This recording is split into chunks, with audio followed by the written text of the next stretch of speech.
आपण पाहत आहात प्रेस मीडिया न्यूज।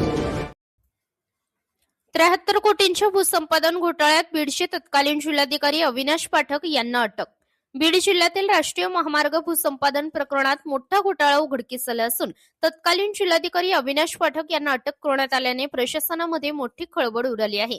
मिळालेल्या माहितीनुसार राष्ट्रीय महामार्गाच्या भूसंपादनावेळी शेतकऱ्यांना वाढीव मोबदला मंजूर करताना तसेच जमिनीच्या संपादन प्रक्रियेत कोट्यवधी रुपयांचा गैरव्यवहार झाल्याचा गंभीर आरोप करण्यात आला आहे।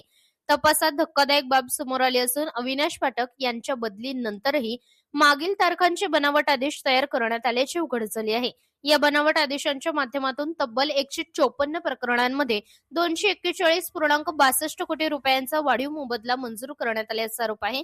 यापैकी सुमारे 73.4 कोटी रुपये संबंधित खातेदारांना वाटपही करण्यात आल्याची माहिती तपास यंत्रणांनी दिली आहे। या प्रकरणामुळे महसूल विभागासह प्रशासनात एकच खळबळ उडाली असून आणखी काही अधिकारी आणि संबंधितांवर कारवाई होण्याची शक्यता व्यक्त केली जात आहे। या घोटाळ्यामुळे शेतकरी आणि सर्वसामान्य नागरिकांमध्ये संतापाचे वातावरण निर्माण झाले आहे। शासनाच्या निधीचा गैरवापर करून मोठ्या प्रमाणात आर्थिक अनियमितता झाल्याचा आरोप होत असून या प्रकरणाचा अधिक तपास वेगाने सुरू आहे। प्रतिनिधी सूरज पारवे, प्रेस मीडिया न्यूज, बीड।